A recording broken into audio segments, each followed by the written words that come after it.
Welcome to LiveDaf, your online Daf Yomi Shiur. Shalom and welcome back to today's Daf Yomi Shabbos Daf Lamed Hey, where 2 lines from the top says the Gemara. V'chilufa b'chalsa. Now earlier we learned regarding the duration, the shiur of the zman of bein hashmashes. We had a machlokes between Rabbah and Rav Yosef. Rabbah held that the duration of bein hashmashes, it extends for a period of 3/4 of a mil. Rav Yosef says it's shorter. The duration of bein hashmashes is merely 2/3 of a mil. So Rabbah uses the term 3/4. Rav Yosef uses the term 2. Says the Gemara b'chilufa b'chalsa. We have the same numbers in reverse regarding the halacha of this chalsa. So Rabbah used the number 3, Rav Yosef the number 2. In this following halacha here, we're going to have the reverse. Rabbah is going to use the word 2, and Rav Yosef 3. So easy way to remember the both halachas. What is this halacha of the chalta? The Amar Rabbah, chalta bas kuri. This is a basket which is made of reeds or straw. It was a round-shaped basket which had a shape which resembled a kaveris, a beehive. So it's called a chalta because in the kaveris, in the beehive, we find the chalois dvash, the honeycombs. So this large basket, which is very big, it's a chalta bas trei kuri. It could contain within it the amount of 2 kur.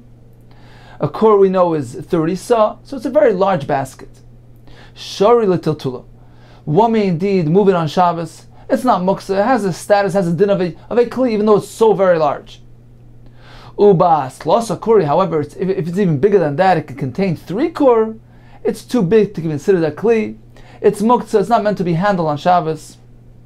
It's designated to be positioned and remained in place, and therefore asr l'tiltula, one may not move it on Shabbos. This is the shita of Rabbah, who sets the limit at 2. 2 is okay, but if it has 3 kur, then it's too big. Rav Yosef Amar, Batlosa Kuri Nami Shori. 3 kur is also okay. Basar Bo Kuri, but if it contains 4 kur, it's so large, Asr, then it has no Teiras Kli any longer. It's not considered to be a vessel, and it cannot be moved on Shabbos. So we have the same numbers in reverse. Regarding bein hashmashes, Rabbah used the number 3, Rav Yosef used the number 2. With regard to this basket, it's just the opposite. Rabbah says 2 is permitted, and Rav Yosef says even 3 is okay. Continues the Gemara. Amar Abaye. Although Rabbah maintained that a chalta which contains 2 kuri is still considered to be a kli. However, when I asked him, when I asked my teacher, Rabbah was his Rebbe, when I asked him b'shas mas, when it was actually pertaining to a halacha l'maisa, it had a practical ramification. I wanted to know what to do. At that point, he was more stringent. He didn't even allow me to handle the basket, which was large enough in size to contain 2 kur. So he was more stringent. Apparently, he was more machmer. He retracted somewhat of his earlier position when he allowed this size basket to be moved around. Says the Gemara, this stringent view not to allow the chalta bas trei kuri to be metaltal on Shabbos. Whose shita is he following? Kiman ki haitana, like the shita we find in the following Mishnah. Tisnan, as we learned, kaveras hakash. So we have this basket made of straw, a kaveras hakon made of reeds, uboir sfina Alexandris. This was the cistern inside the Alexandrian ship, which was meant to contain fresh water for the sea journey. So we have these large containers. Says the Mishnah, Afal b'sheish lehem shalayim, even though they have bottoms and they can contain, they look like they're a kli. Ve'machzikois mem sa balach, but if they're so large that they contain an amount of 40 sa of liquid, shehein kuraim b'yavesh, which correspond to 2 kur of solids, tahirim, they are not considered to be kalim any longer. The Teiras Kli, the Din Kli, the status of a vessel becomes nullified since they're so large. And as Rashi explains, we know that in order for a Kli to be Mekabel Tumah, the Gemara learns from a Hekesh, the fact that the Torah lists the Kli, the wooden vessels, together with the sack. Just as a sack can be handled, can be can be moved around. It's portable, whether it's full or empty. It's meant to be moved around. So too a kli eitz, a vessel, a wooden kli, in order for it to be makabel tumah, in order for it to have a teres kli regarding tumah, it needs to be able to be handled, to be portable when it is full. Says Rashi, these large containers, they're not meant to be handled when they're full. If one picks it up when it's full, it will break. Says Rashi, it will break. So it's not meant to be moved around. It's meant to be positioned and remain in a stationary place. So this is not considered to be mital to moli v'reikon, and therefore it doesn't have a din of kabbalas tumah. Says the Gemara, let's parallel this concept to our din of Shabbos as well. Just as this large container which contains the kurayim, amount of 2 kur of solids, it's too large to be considered a kli, a vessel with regard to tumah. So too with regards to Shabbos as well. It's not a kli which is meant to be moved and to be. It's not a mobile object. It's not a portable object. It doesn't have a din of a kli. Perhaps it's like a chest, like a oihel, like a tent. It's not meant to be used as a kli, as an ordinary kli, and therefore it's muktzah. Says the Gemara, this is the source of Rabba's chumrah. Rabba would not allow Abaye to be metaltal. The basket which contains 2 kur, that was on account of the halacha found in this Mishnah, that such a large basket is nullified, is considered to be bato miteres kli, and therefore it is muktzah. That was Rabba's derivation from that Mishnah, which discusses the same halacha with regard to tumah. So Rabba's chiddush was that the same thing will apply to Tiltal of Shabbos as well. And just one more thing to work out here. What are these numbers? So we have the kli that's machzik 40 sa of lach, which equals 2 kur of yavish. Now how does this work? Because 40 sa is not 2 kur. A kur is 30 sa. We have 2 kur. It equals total. It totals 60. So Rashi explains that the solids, the yavish, it piles up. It creates a heap. It heaps above the rim, which is unlike the liquids, which don't really have the heap, the goydish. So therefore, when we fill this kli, Rashi says we're speaking about a specific dimension where the height of the kli was equal to half its width, and it was also round. So apparently, this was the kli that they're speaking about there, and in that case, the goydish, the heaping would equal 1/3 of the total amount. So Rashi explains that the content, although it was only the content of the kli was only 40 sa, but once we add the heap, the goydish, which is present by yavish, when we fill it with solids, the total amount will end up being 60 sa. So that's the total amount, either 40 sa of lach or 60 sa of yavish. So says the Gemara, Amar Abaye, apparently from this Mishnah we derive that the heap is meant to be 1/3 of the total. Shmami no, haygud shetil sahavi, that the goydish, the heap, is 1/3 of the total. So it's 1/3 of the total amount, including the goydish. Meaning, if we begin with 40, then we add the goydish, we end up with 60, which is adding 50%. So in summary, a kaveris, a large basket, is not meant to be moved on Shabbos. If it is very large, according to Rabbah in the first version, if it has a content of 3 kur, it is no longer considered to be a kli. It is muktzah on Shabbos. According to Rav Yosef, 3 is okay, but if it has 4, then it's muktzah. According to Rabbah in the second version, even 2 is no longer considered to be a kli, just as we find with regard to tumah in the Mishnah in Kollel.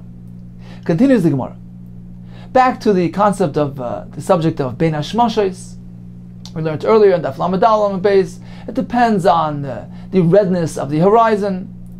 It says the Gemara, Abaye chazi l'Rava. He was noticing Rava, the Davi l'Mizrach, who was peering and gazing over to the Ma'ariv, to the western horizon, to see whether it still contains some redness. Amalei. So Abaye told him, but haven't we learned that you meant to look at the east, at the Mizrach, not at the west? As long as the Mizrach is still glowing with redness. Amar Lei, so Rebbe told him, Mi savers pnei Mizrach mamish. Do you think that the Brisa is referring to Mizrach Mamish?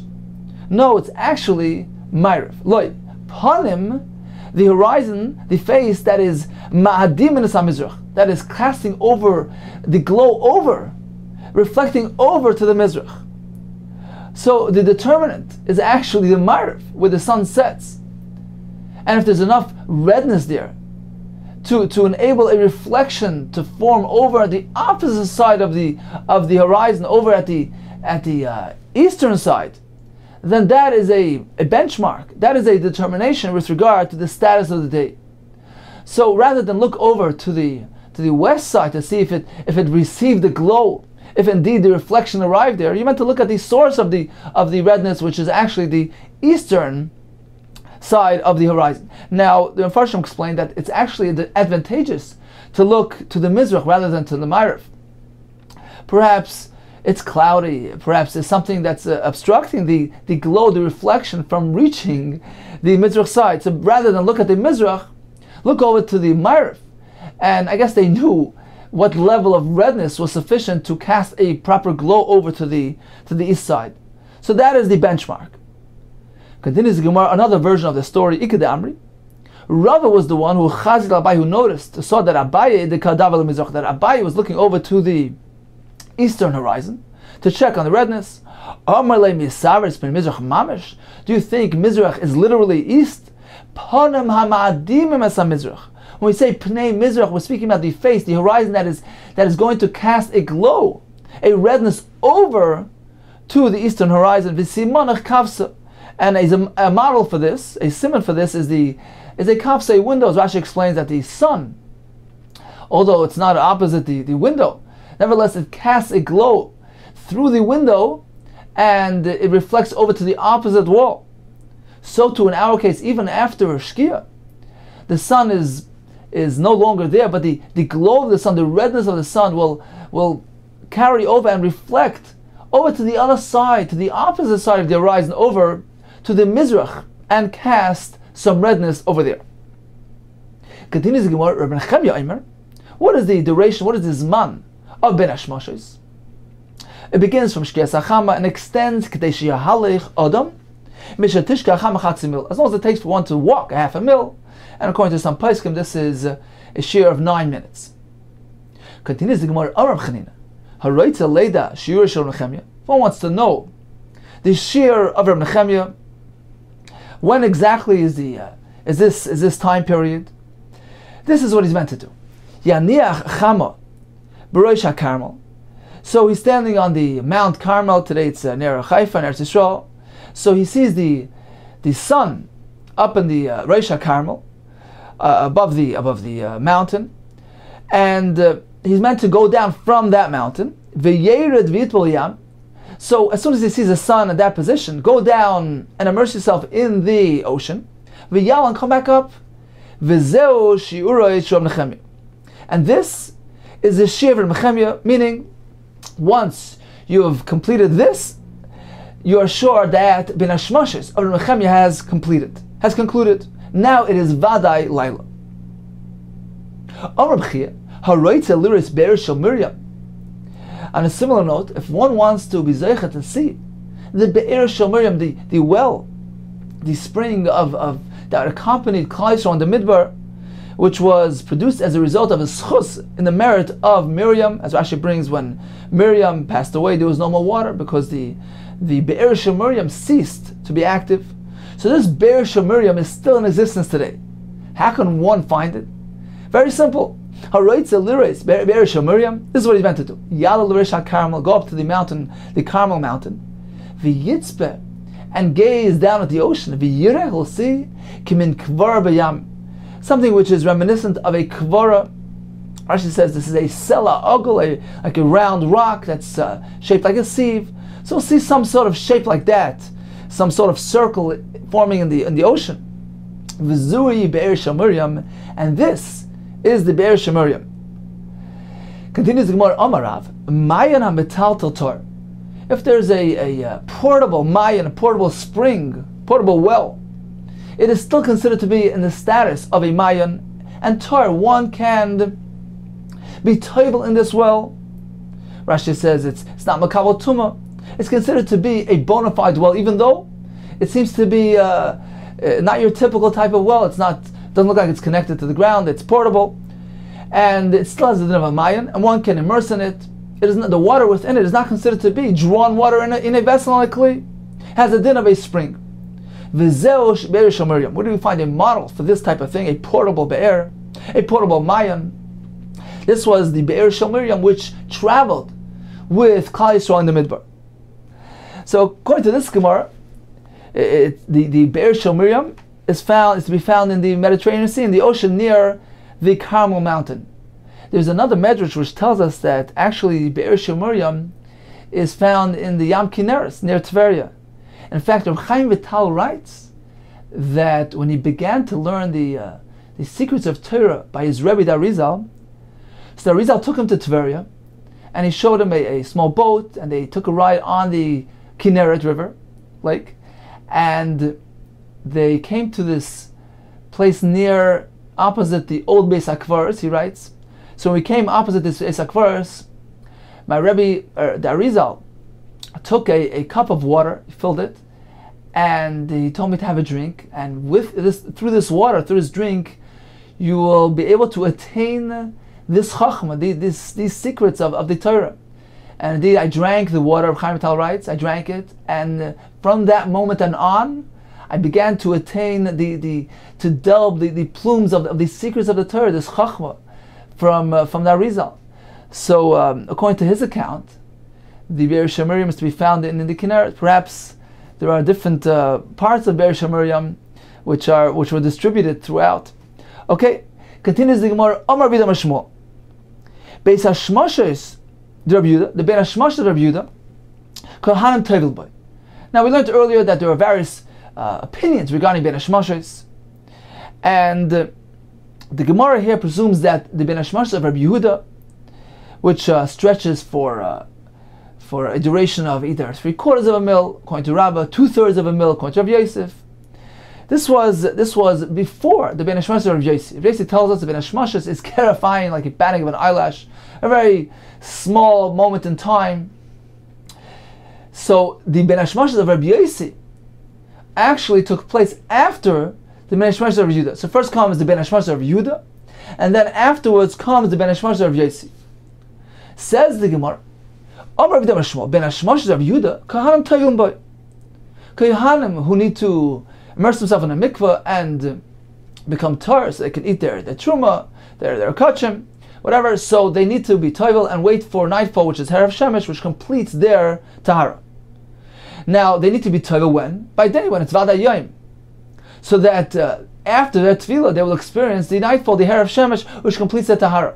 They cannot be tovel during bein Hashmoshes, which is a moment of uncertainty. That's the transition period between day and night. It's a suffix.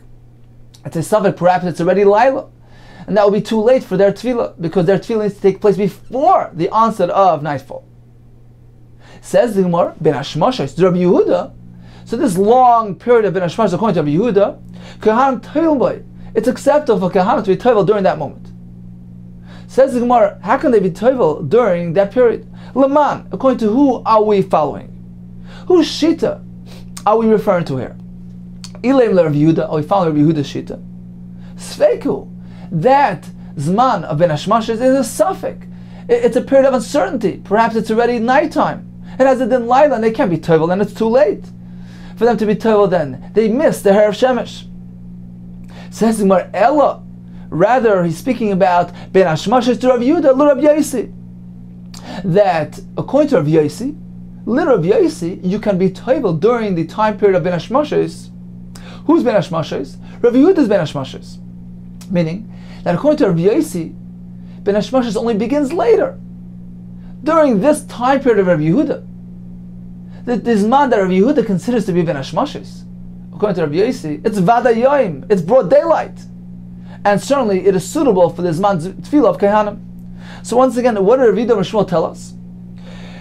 Bein Hashmoshes to Rabbi Yehuda, the bein Hashmoshes period, which is bein Hashmoshes according to Rabbi Yehuda, which is an earlier bein Hashmoshes, according to Rabbi Yossi, li Rabbi Yossi Kohanim Tovel Boy.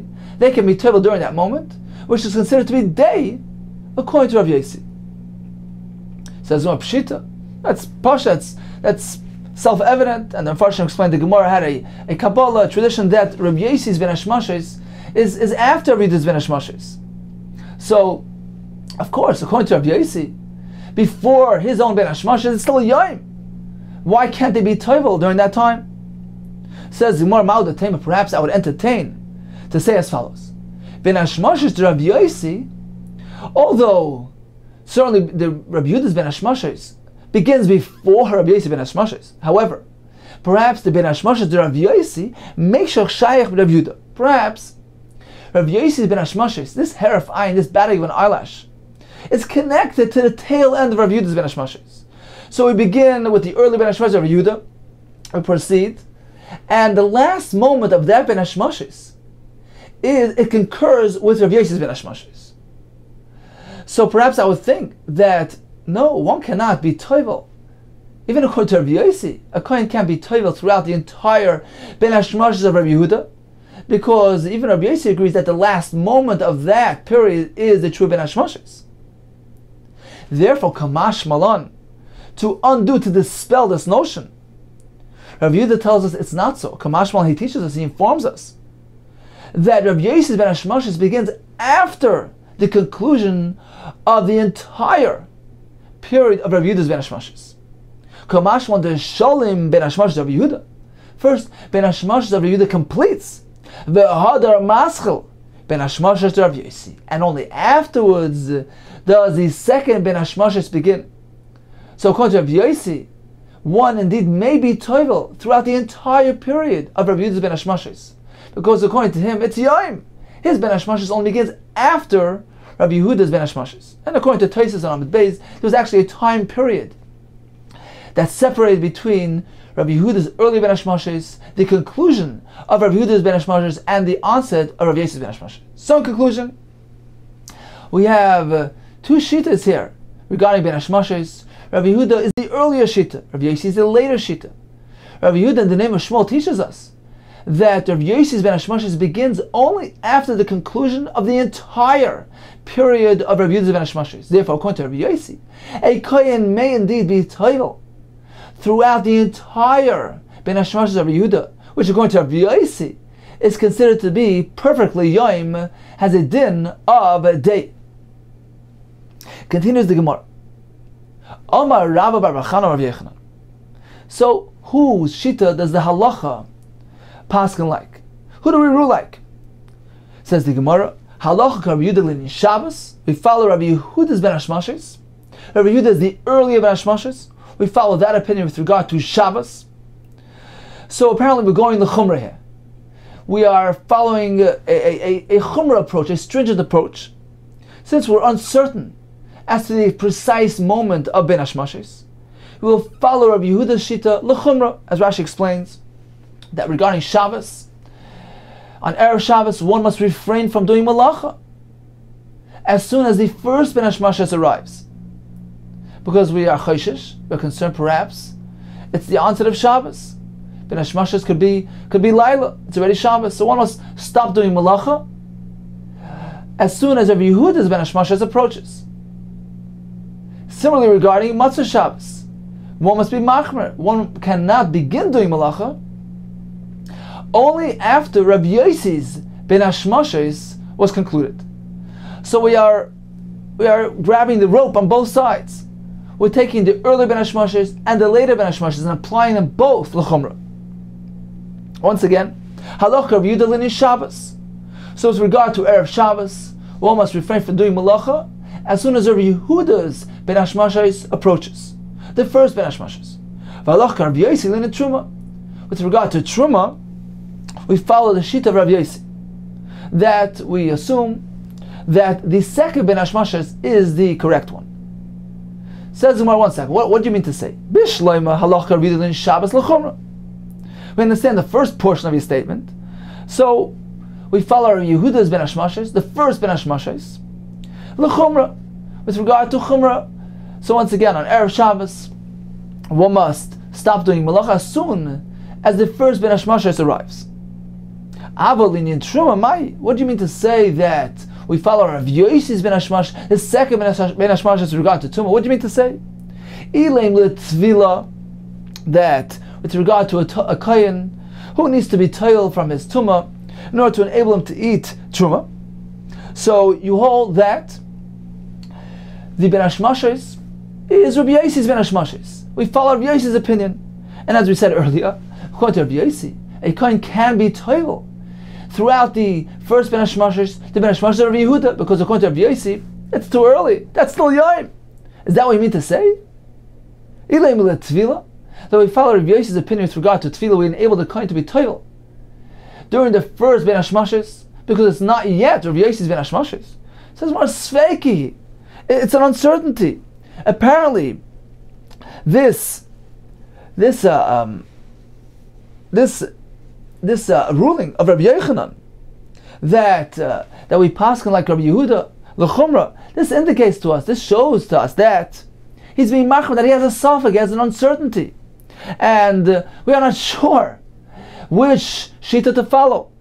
So we must go l'chumra. How can you say that with regard to Shabbos we have machmir like Rabbi Yehuda, but with regard to Tefillah we take on Rabbi Yossi's shita, and we adopt a lenient view that Ben Hashmashos only begins later, and the kohen can be toivel during the time of Rabbi Yehuda's Ben Hashmashos. Says the Gemara, Ilaim L'Tefillah Sveikahi. This period of Rabbi Yehuda, this point in time that Rabbi Yehuda considers to be Ben Hashmashos, it's a sveiki, it's an uncertainty. We're not sure about that. We don't know whether or not that is a Ben Hashmashos, and we must follow the chumrah. You can't say that the kohen can be toivel during that time of Rabbi Yehuda. We can't consider it to be vala yoim. It's a suffix. Perhaps it's already Laila, and it's too late for the kohen to be toivel. Says the Gemara, Elo, you're right. La achilas truma. We're following a chumrah here as well. What Rabbi Yochanan meant to say was that the kohen cannot eat his truma until he waits after the second Ben Hashmashos of Rabbi Yossi, and at that point he knows that his Vadei Laila night has approached. Ela achilas truma, the lo yachol kahanim truma, ad sholem Ben Hashmashos of Rabbi Yossi. So indeed, he's simply telling us, Rabbi Yochanan is simply telling us that we're uncertain as to the determination of Ben Hashmashos, whether it's Rabbi Yehuda's Ben Hashmashos, which is earlier, whether it's Rabbi Yossi, which is later. We're meant to go l'chumra, adopt all the stringencies. So once again, with regard to Shabbos, so we stop doing malacha as soon as the first Ben Hashmashos arrives. With regard to Motzei Shabbos, one must wait until after the second Ben Hashmashos. At that point, he knows that it's Vadei Laila. With regard to Truma as well, when it comes to being toivel, they can't be toivel during Rabbi Yehuda's Ben Hashmashos. That's Sveiki, the Gemara says. Perhaps it's already Laila. We adopt the view of Rabbi Yehuda l'chumra here, and they need to be toivel before the first Ben Hashmashos. And with regard to Achilas Truma, we also adopt a chumra. In that regard, we adopt Yossi's Ben Hashmashos. They can't eat Truma until they wait, till the commencement, till the conclusion of Rabbi Yossi's Ben Hashmashos, which is the later Ben Hashmashos, and at that point, it is Vadai Laila. So once again, Rabbi Yochanan tells us in the name of Yochanan, with regard to the two shitas, the two types of Ben Hashmashos, Rabbi Yehuda the early one, Rabbi Yossi the later one, we adopt a chumrah approach, a stringent approach. With regard to Tefillah, you can only be toivel up until Rabbi Yehuda's Ben Hashmashos. With regard to Achilas Truma, you must wait to eat the Truma only after the Ben Hashmashos of Yossi, when we know it's Vadei Laila. With regard to Malacha and Erev Shabbos, you must refrain from doing Malacha.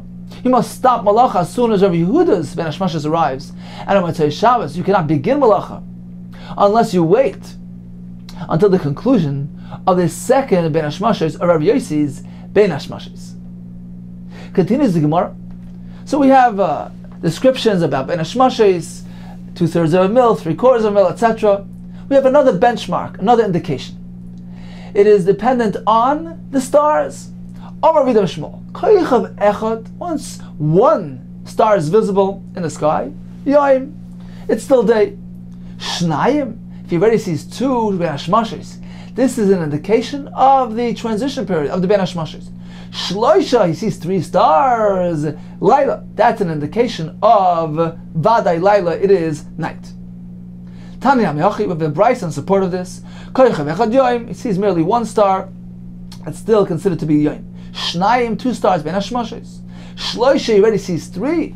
3 stars are visible. That is an indication, a simon of Laila. Rav Yosi, what types of stars are we speaking about? What size stars? I'm not speaking about the large stars which are visible during the day. That's not a simon, that's not a benchmark for nightfall.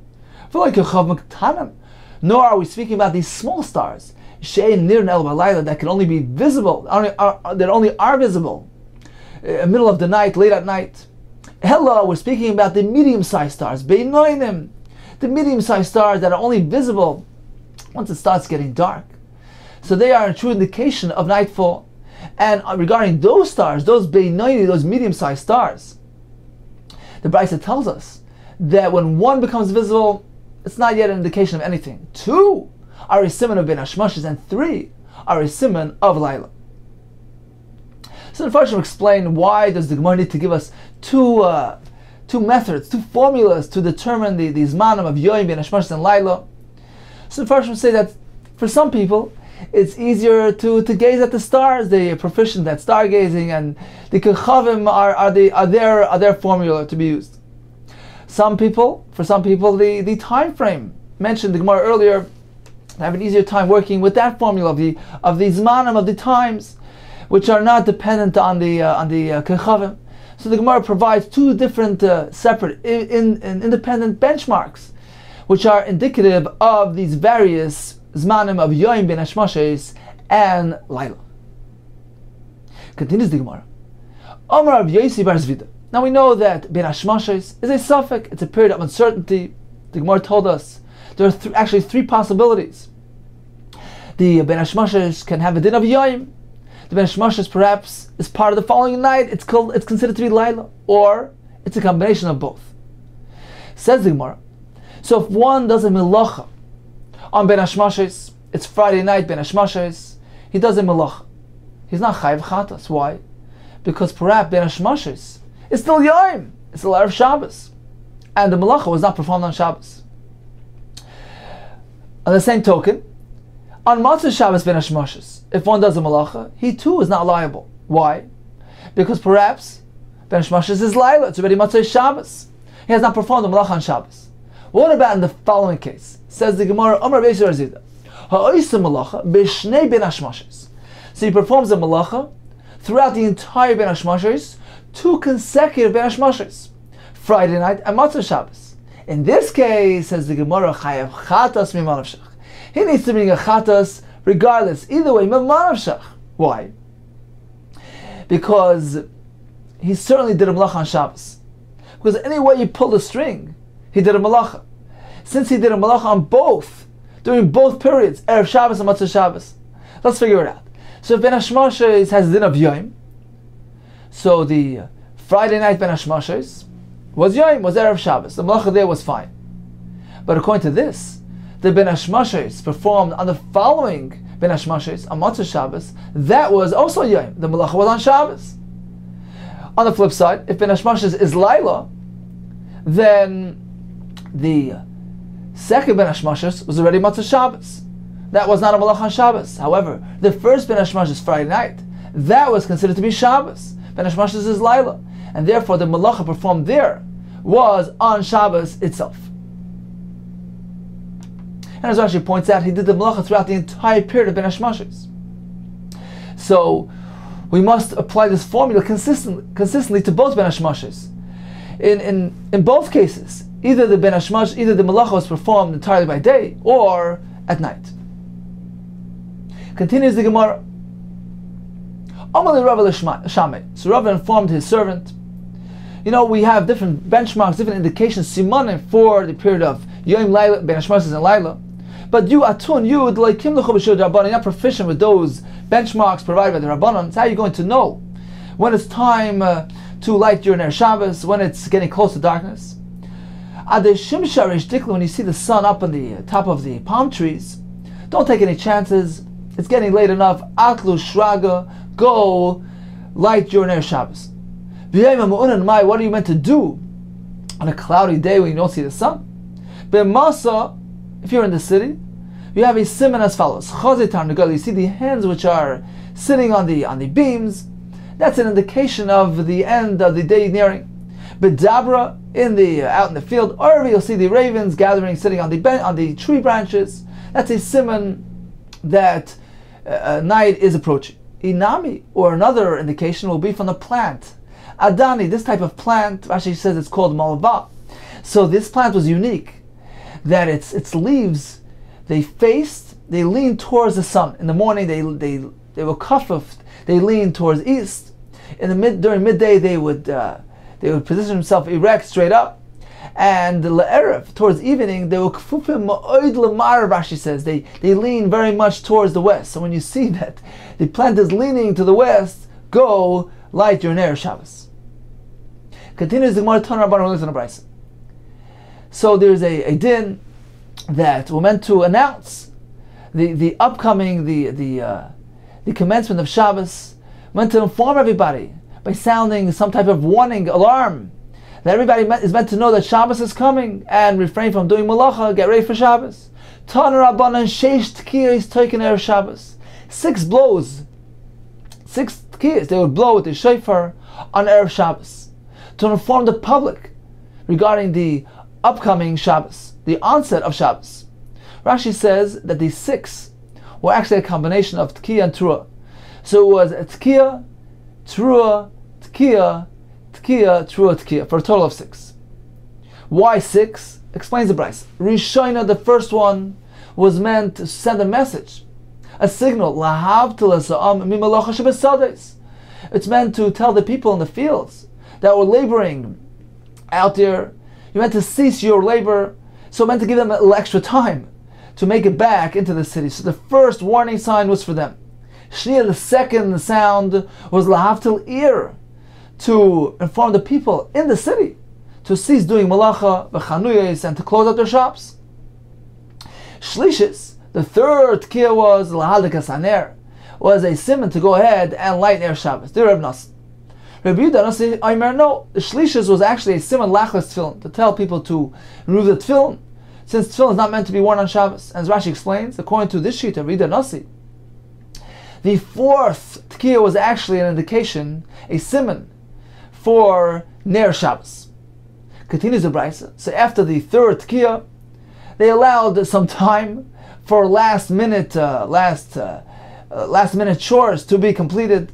V'shoya, so the person blowing this chazan HaKnesses, this attendant, he would give some time. V'shoya, he would wait the tzlias da'akatan, time that it takes to roast a small fish, to quickly bake some bread, and he allowed for that.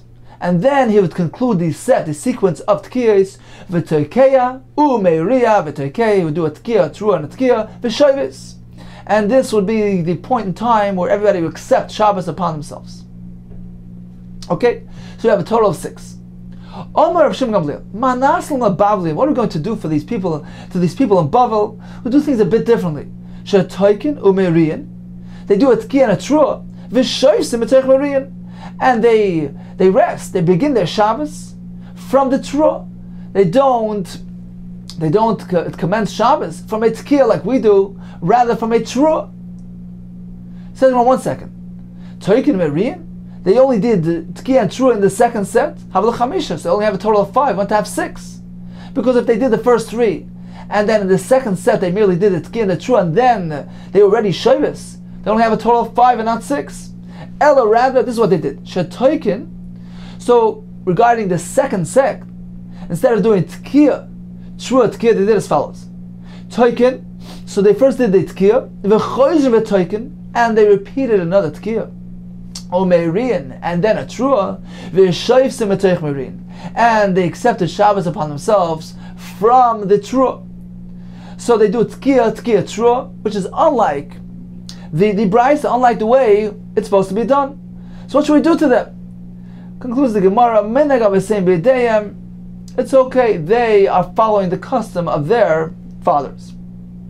So why indeed did they switch things around? So Yaakov Emden says as follows. They were concerned that people might confuse things. They were concerned that people might think that the last tkiyah of the second set, the tkiyah, true tkiyah, the last tkiyah was actually number 4, not number 6, and they still have time They won't realize that it's the second Tkiya of the second set. They won't realize that it's number 6. They'll think it's the Tkiya of number 4. So to avoid this confusion, they switched things around. They did Tkiya, and the last sound was the Truah, which was a clear indication of the onset of Shabbos, and left no room for confusion. Continues the Gemara. Marsner of Yehuda Rav Yitzchak Brei. So Rav Yehuda taught Rav Yitzchak his son as follows. Shnia, the second Tkiya, was Lahadlikas Haner, was meant as a simon to light the Ner Shabbos. Says the Gemara, who's he following? Who's Shita? Come on, like Rav Nassan. He's not following Rav Nassan, who tells us that the third one was for the Ner. For like Rav Nasi, nor is he following Rav Nasi, who maintains that the fourth one is for the Ner. Ella, rather, this is the way it's meant to be. Shlishis, he told him the Shlishis was Lahadlikas Haner, Keman, Rav Nassan. Continues the Gemara, Tana Dvei Bishmo. Sheish Tkiyas Toikin Erev Shabbos. 6 Tkiyas are blown Erev Shabbos. And the Brisa enumerates as follows.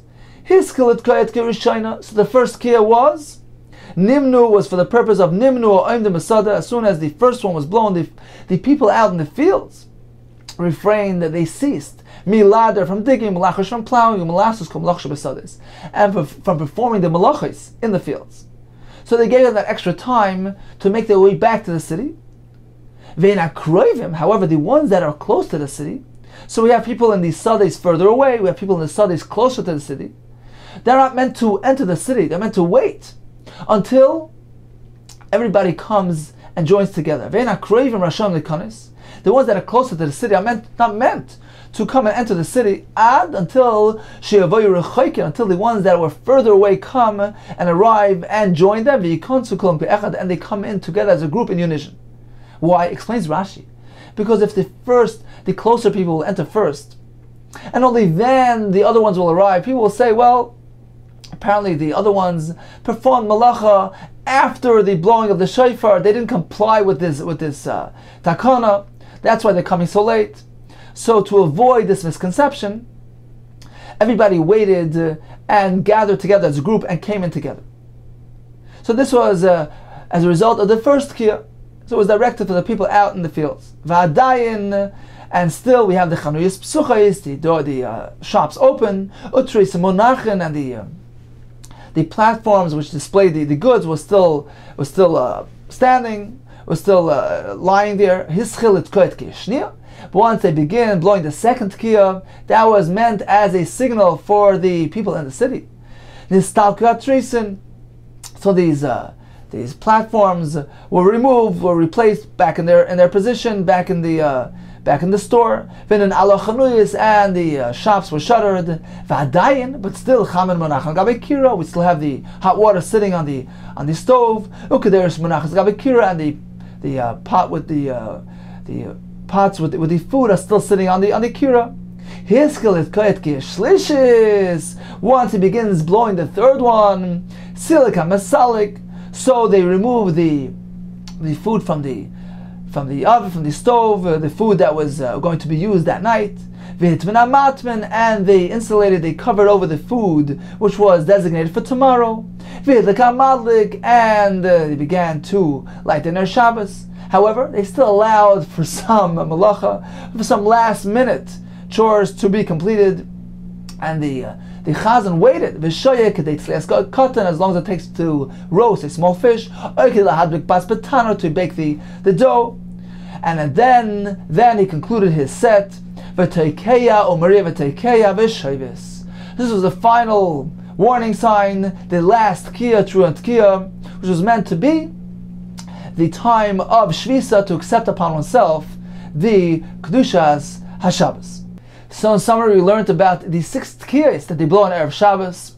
There are actually 2 sets, Tkiya, Trua Tkiya, and then another Tkiya, Trua Tkiya. So what are they meant for? So the first Tkiya is meant to send a signal to the people out in the fields to stop your malacha and head back home. The second one is directed to the people in the city to cease from malacha, close up the stores. The third one, according to Rav Nassan, is a simon to go light your Ner Shabbos. According to Rabbi Yehuda Nasi, it is a simon, an indication for one to remove his tefillin. And as the Brisa later tells us, At that point in time, they are Masilik HaMasalik, Vihitman HaMatman. They go remove the water, the hot water and the food from the stove. And they are Matman, they insulate it, they wrap it for tomorrow. And as the Brisa told us, now we have a small gap of time. They allow some time for one to perform his last minute chores. They allow some time, kedei tzlias, the katan, the time it takes to roast a small fish, to bake the bread. And then comes the final set, Tkiya, true Tkiya. The first Tkiya, according to Rabbi Nasi, is meant as an indication for a time to light Ner Shabbos. Then we have the true and the Tkiya, which is the final simon, the final blow, which indicates the onset of Shabbos. The Bavliim switched things around a bit to avoid confusion. They did Tkiya, and then finally the true, to send a clear sign, a clear message that it is time to be Makabel Shabbos. Now Rashi points out that although after the third Tkiya, which seems to be the Brisa tells us it's a simon for Ner Shabbos, even afterwards they allowed some time for one to do malacha. How is that? Says Rashi, because technically it wasn't yet Shabbos. They advanced their Tkiyas well in advance of Shabbos in order to be a kind of mitzvah of being Moisif Mechala HaKodesh, adding some to Shabbos, adding some weekday time to the Shabbos, which is a mitzvah say. So therefore the third Tkiya was indeed a message, a signal to go light your Ner Shabbos, if you can do so, and be Mekabel Shabbos at that moment, and do the mitzvah of Hisafa, Mechala HaKodesh. However, if one was stuck and needed to still do some malacha, so technically he still had some time to perform his last minute chores. There's a story of a family that came to the Chavetz Chaim with their very ill son. He had some serious heart condition. They took him to a very prominent doctor in Vienna who just couldn't do anything about it. And somebody advised him. They said, the only one that can help you is the Chavetz Chaim. So on the way back home, they made a stop over in Radin, the town of the Chavetz Chaim, and he was already well advanced in age. He wasn't really taking any visitors, but they happened to know the grandson there who happened to be a guest at their home, had stayed at their home for a certain amount of time, a period of time, and he felt indebted to them, Hakaras HaToiv, and he arranged for them to come into the Chavetz Chaim. So they brought their child, and they told Chavetz Chaim, presented him the severity of the situation. And Chavetz Chaim thought for a moment, and he asked him a question. Are you willing to take upon yourself the following commitment, the following Kabbalah? As soon as Erev Shabbos Chatzos comes around, you must be finished, completed your malacha. Sit and anticipate the upcoming Shabbos. Prepare yourself mentally for the Shabbos. Have your table set, have everything ready for Shabbos, and sit and await the onset of Shabbos. Are you willing to kabbalah yourself this Kabbalah? And they said yes. They gave a bracha for Shalema. And indeed, this child merited a complete recovery. They brought him back to the doctor in Vienna, who took another look at him and said, "This is amazing. This is a completely new heart. His heart was completely remade." And they told him the whole story of the Chavetz Chaim. And he said, only the Chavetz Chaim can bring about a creation of an entirely new heart. So from then on, they adhered to their Kabbalah, and as soon as Chatzos came, the father was done his business, the mother had the table set, and they sat and they anticipated the arrival of Shabbos. So we see the concept of the Kabbalah Shabbos, of anticipating, of Moisiv Mechala Kodesh, awaiting and preparing early enough. The schus of that is tremendous. Continues the Gemara. Omar Rabbi Yosef Chanina, Shamati, Shim Bod Lahadlik Achar Sheish Tkiyas Madlik. Even after the entire set, the entire 6 tkiyas, there's still a small amount of time remaining, technically, until Shabbos arrives. And if he needs to be madlik his ner at that point, he still can do it. Why? The Chacham still allowed a certain measure of time, l'chazan HaKnesses, to enable the chazan, this shamish, this person who's going up and climbing on the high roof, though they're in the middle of the town, they still allow him some time to go bring back to bring back the shofar back home, because the shofar is muktzah. So apparently he still has some time remaining until technically Shabbos arrives. Therefore, if one needs to be madlik his ner Shabbos, even after the 6th tkiyah, he can do so. Amr Loi, so they challenged Rabbi Yisrael and told him, no, it can't be so. It can't be that there's still some time remaining for the chazan to go back home. Im kain, because according to you, nasata devrech l'shiur, the Takanos Chachamim is arbitrary. It depends on each town where the Chazan lives, if he's close to the place or not close to the place. So you can't say that the Takanos Chachamim was dependent on this factor. Generally, the Chachamim, when they make a takana, it is a set measure of time. It is something which is equal on all. It's universal. It can't depend on the Chazan need to go back home. So, Ella. What did the Chazan do with his shofar? He has a concealed place up there, B'rish Gagai, up there on the roof. That's where he places the shofar. He doesn't need to bring it back home. So indeed, as soon as he blows the last blow, we're meant to be Mekabel Shabbos, and there's no time to go light Yoreh Shabbos. So why did he need to hide the shofar there? Why can't he bring it back home? Lefi, because she'ay metalton shloisha say shofar. One may not be metalton, one may not move the shofar. Or the trumpets on Shabbos. Rashi says afilu b'rishus hayachid. You can't even carry it through a rishus hayachid, but there's no problem of haitzah because these items are muktzah. They're meant to be used to blow with them a sound. It's a malachas iser, and therefore they are muktzah on Shabbos. So we learned about the 6 tkiyos, and in fact, even nowadays, in some places, in some communities, they reestablished this type of takana. For instance, in Yerushalayim, they blow this alarm before Shabbos, and last time was in Yerushalayim, so around 3/4 of an hour, 50 minutes before Shabbos, suddenly we hear this sweet-sounding music, this Mirror Shabbos reverberating through the air, and it really had a good calming effect. It really calmed these frazzled nerves which are generally present during the hectic pre-Shabbos moments. So the benefit was actually twofold. It informed everybody about the upcoming Shabbos. So you need to prepare yourself properly. And number 2, it had a calming effect on the population to calm their nerves and just lent an aura of peace and harmony in the home. It was really nice. Actually, the Gemara tells us that the mazikim, the evil forces, they place an extra effort. They try to bring machlokes, discord, and disharmony in a Jewish person's home during those very moments prior to Shabbos, because the Mepharshim say that the mazikim, the demons, were actually the shade, the mazikim, actually I think it's the mazikim, the evil forces. They were listed amongst those that were created at the Erev Shabbos Ben Hashmashis. So this is their home territory, this is their domain, and they try to bring machlokes in our homes before Shabbos. So it's good to have something to counterbalance that, to create an aura of peace and harmony, of calmness in the home, to counterbalance the mazikim before Shabbos. Okay, it's time to make a quick chazara of today's daf. We began with the halacha of the large basket, this chalta, which resembles a kaveris, a beehive.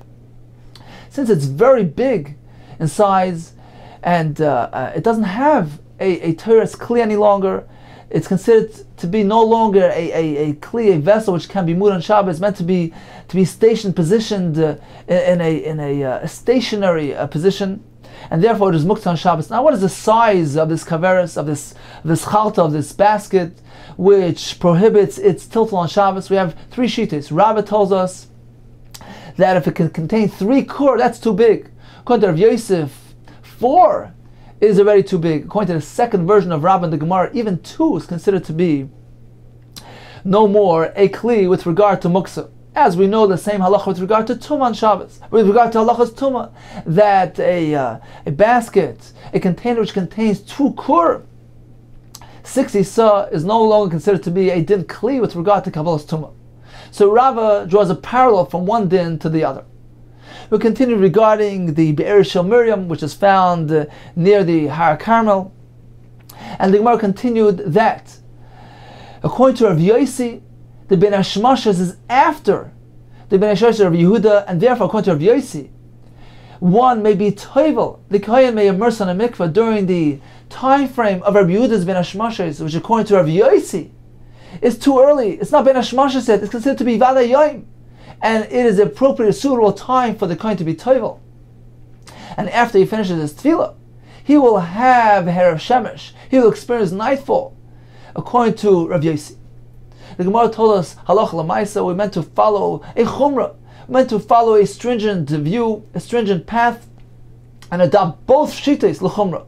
Rav Yossi's Rav Yehuda ben Hashmashes, which is earlier, and Rav Yossi's ben Hashmashes, which follows Rav Yehuda ben Hashmashes. So with regard to being toivel, one must be toivel prior to Rav Yehuda ben Hashmashes.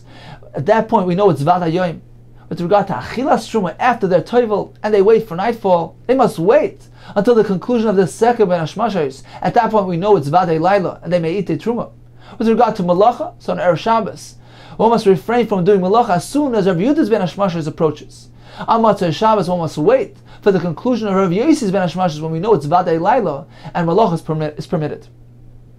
The Gemara told us that halacha, if a person does Malacha throughout the entire ben Hashmashes of Erev Shabbos and Motzei Shabbos, he is certainly chayav chatas me'manavshach, because if the ben Hashmashes is din of Yom, then although the first ben Hashmashes is considered to be Erev Shabbos, the second ben Hashmashes, Motzei Shabbos, was still considered to be Yom Shabbos, and the melacha is machayav chatas. On the other hand, if ben Hashmashes is considered to be Laila, then the first ben Hashmashes was already Shabbos and is chayav chatas on account of that. The Gemara gave us another benchmark for the various time frames. We're meant to take a look at the stars. So the medium stars, when they're visible, if one of them is visible, it's still day. 2, then we know it's ben Hashmashes. 3, then we know it's Vadei Laila. The Gemara told us on Erev Shabbos, the Chazan HaKnesses would climb up to the Gag, the highest place in the city, in the middle of the city there, and blow these 6 blows with the shofar. Each one is meant as an indication for something else. The first one is directed to the people out in the fields. The second one to the people in the cities. The third one for the Ner, according to Rav Nassan. Then they wait some time to allow for last minute chores. And the fourth one, according to Rav Yehuda Nasi, was meant for Ner Shabbos. Then we have the final Teruah and Tkiya, which was the final indication, the Siman, for Shvisas Shabbos. One is meant to accept Shabbos upon himself at that moment.